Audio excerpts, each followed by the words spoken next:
There he is, David Sanchez, student at Nottingham High School, and he plans to be a teacher one day. Is that true? Yes, it is. You admit this? Yes. So you were at the Urban Teacher Academy. By the way, this is part of our Classroom Close-Up Cooperation, a cooperative program with the NJEA, part of our Teacher Appreciation Week. You don't even have to be a teacher to be part of the week. You have to just want to be a teacher.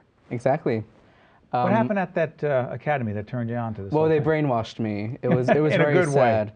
Yes, they took me in, they just plugged me in, just blew me with data, and it was terrible. But really, the Urban Teacher Academy was a way to engage high school students and connect them to different students, also to professors, to different teachers, to people who are in the teaching profession, and to expose them to all these new areas, to expose them to new schools, new areas that they haven't been to before, children from suburban areas to high poverty urban areas, and teach them, what issues these schools face. You got hooked. Exactly. You ready to see the video? Yes, I am. This is the video from the NJA Classroom Close-Up series on NJTV, and we'll talk about it with David right after this. Good afternoon, everyone, and welcome to the 2011 Urban Teacher Academy at the College of New Jersey. Our Urban Teacher Academy students have worked on assignments to write letters about the teachers in their lives who've made a really positive impact and a difference. We invite 7 or 8 of those teachers here where the students had an opportunity to read those letters as a means of expressing appreciation, but also accentuating those values that they hope to emulate as teachers in the future. People never stop to realize that teaching isn't just about math, reading, and science. It's also about seeking out the potential in each student, making them believe that they matter, and helping them fulfill the destiny that they have in life, and helping them understand that the world needs their efforts. She teaches her students to not judge people, to be straightforward when it comes to situations, and to never doubt yourself, and always believe that you can rather than believing you can't. I aim to emulate your style, your demeanor, your passion. I hope to someday express my passion for biology as you express yours for history. I hope to instill the same values, the same fervor for education that you showed me in the generations to come. The profession can be challenging some days, but some days it's just a joy. You go in and you have great connections and you have good lessons, but yeah, when you have an opportunity to, make a connection like that, it does help. While it's difficult for me to remember exactly what I learned on a daily basis in kindergarten, I will never forget the way I felt when I was in your classroom.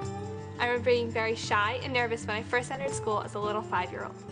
I was just touched. I was very touched that Megan chose me of all her teachers, kindergarten, to go back to kindergarten, pick her teacher. That was just very special. She still has that same sweet little face, but she's all grown up now. Never before had a teacher earnestly complimented my compulsive reading, nor suggested additional works. Never had I felt the need to impress anyone with a homework assignment, yet as the first one rolled out, I spent hours until I felt it satisfied not only your standards, but the ones I set for myself. He's so smart, and he's got the characteristics of the quintessential storyteller. He just mesmerizes his peers and me as well. These students want to become you. And in this profession, there's probably no greater compliment or greater gift than to have somebody to emulate what we hope to do to change the next generation.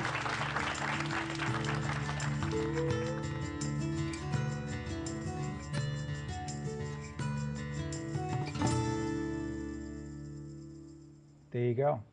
So David, that was your English teacher, Karen Kelleher? Yes. What'd she do for you?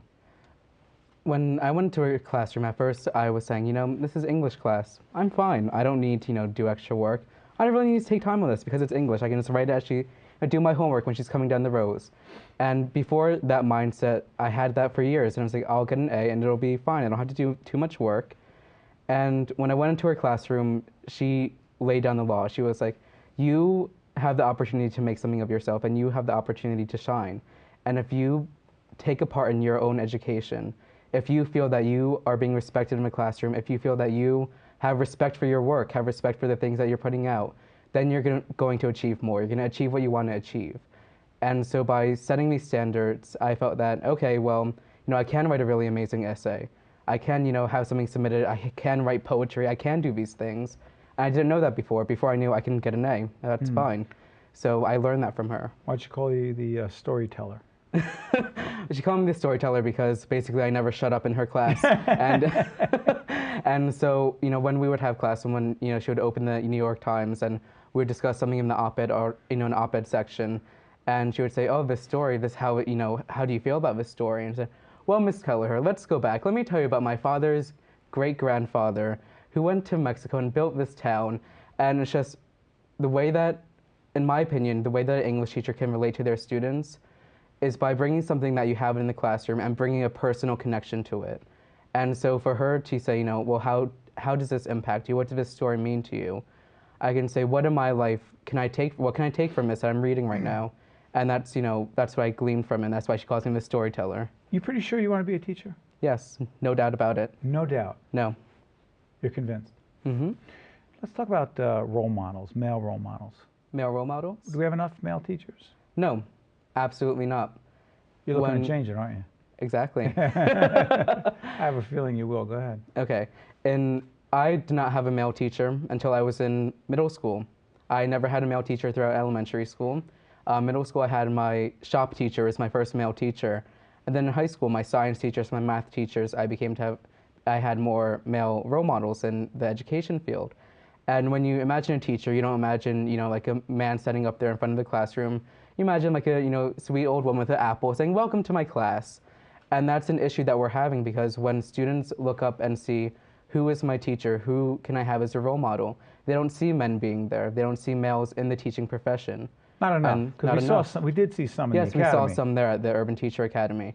So there are some, but there aren't enough. There isn't enough diversity in the classroom. Ethnic as well? Ethnic as well. And there's a very large problem that right now the teaching workforce does not represent the student population. We don't have male teachers. We don't have a lot of male teachers. We don't have culturally diverse schools, and that's a problem when a student can't see that reflected in the education workforce. You think about this a lot, don't you? Yes. It's funny, Teacher Appreciation Week here on One-on-One, it's great to celebrate and recognize our great educators who are out there. But to have someone like you who is convinced he wants to do it, who is motivated and moved by someone like Karen Kelleher, and I'm pretty convinced we're going to have to wind up doing a feature on you down the road as a role model and teacher. It's exciting. It is. You know you're going to do this. Mm-hmm. And it's a culmination of years of work and not only on my part, on the part of mentors, on the part of fellow teachers who have made this possible for me to pursue this path. Well, David Sanchez, you're our hero right now. Keep it up, man. Thank you. Good job. Thank you. I have a feeling you're going to do it.